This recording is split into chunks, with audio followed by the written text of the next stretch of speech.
સુરતમાં પત્નીએ પતિને કાઢ્યું, કાસળ કાઢી નાખ્યું. પ્રથમ દૂધમાં ઝેર ભેળવી હત્યાનો પ્રયાસ કર્યો છતાં મોત નહીં થતાં છાતી પર ચઢી દવડું દબાવી હત્યા કરી હતી. સુરતના લિંબાયત વિસ્તારમાં નવા નગર ખાતે રહેતા અને મુંબઈ ખાતે ટાઇલ્સ લગાડવાનું કામ કરતા હૈદર અલી બાકર અલીનું મોત નીપજ્યું હતું. જે અંગે તેના જ ભાઈએ હત્યાની શંકા વ્યક્ત કરી હતી અને જણાવ્યું હતું કે તેઓ ભાઈ મહિનામાં એકવાર સુરત લિંબાયત ખાતે ઘરે આવતો હતો. પત્ની ઇશરત જહાંને શારીરિક અને માનસિક ત્રાસ આપતો હતો. સુરત આવ્યા બાદ પત્નીએ કાસળ કાઢવા પ્લાન બનાવ્યો હતો. 1 જાન્યુઆરીને હળદરવાળા દૂધમાં ઉંદર મારવાની દવા નાખીને હત્યાનો પ્રયાસ કર્યો હોવા છતાં મોત નહીં થતાં 4 તારીખે છાતીએ બેસી ગળું દબાવી હત્યા કરી હતી અને ત્યારબાદ સ્વિમેર હોસ્પિટલ ખસેડી ઉધરસ અને વોમિટ થતી હોવાનું નાટક કર્યું હતું.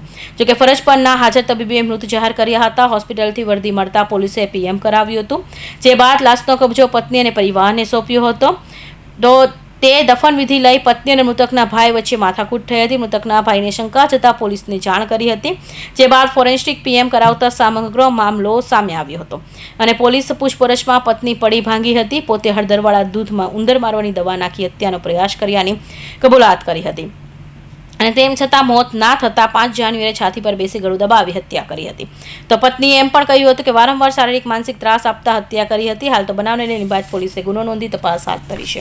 ગત 25/1/2024ના રોજ લિંબાયત પોલીસ સ્ટેશન ખાતે એક મર્ડરનો ગુનો દાખલ કરવામાં આવેલ.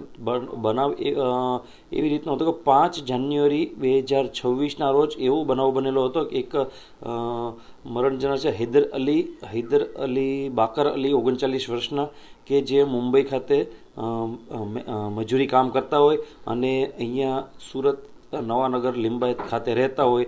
તેમની પત્ની અને પતિ પત્ની વચ્ચે અવારનવાર કોઈ પણ કારણોસર ઝઘડા થતા હોય, જેથી આ મરણ જનારની પત્ની ઇશરત ખાતુન ના હોય તેમને 1 જાન્યુઆરી 2026ના રોજ એમને મારી નાખવાના ઈરાદે હળદરવાળા દૂધમાં થોડું ઉંદર મારવાની દવા પાઈ દીધેલ, પરંતુ તેનું મોત ન થતાં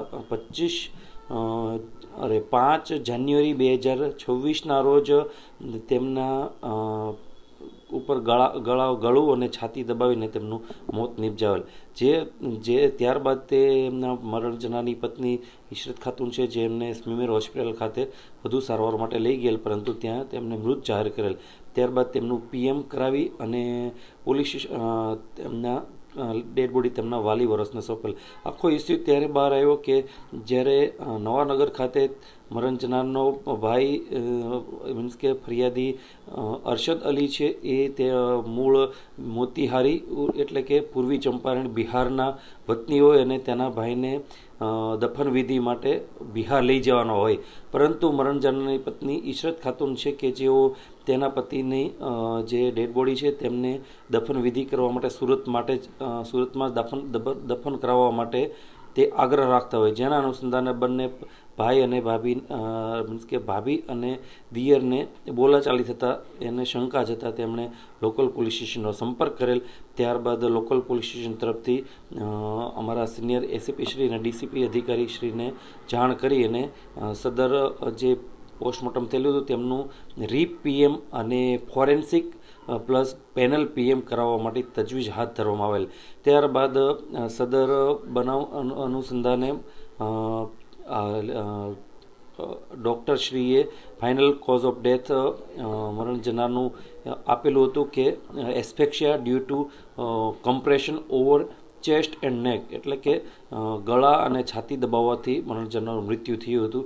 જે અનુસંધાને લિંબાયત પોલીસ સ્ટેશન તરફથી ગુનો દાખલ કરીને આગળની તપાસ હાથ ધરી છે.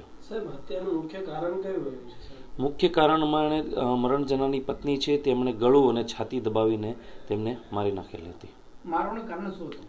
મારવાનું મુખ્ય કારણ એવું હતું કે પતિ પત્ની વચ્ચે અવારનવાર શારીરિક અને માનસિક યાતના આપતો હોય. ઇશરત ખાતુનને તેનો પતિ મરણ જનાર છે, જેના અનુસંધાને તેમણે આ કોઈ પણ સંજોગોમાં હવે એમની સાથે લાંબુ રહેવું ના હોય અને તેના પતિથી છૂટું પડવું હોય, જેના અનુસંધાને તેમણે તેના પતિના મૃત્યુ કરવાનું નક્કી કરી દીધેલ અને સદર ગુનાને અંજામ આપેલ.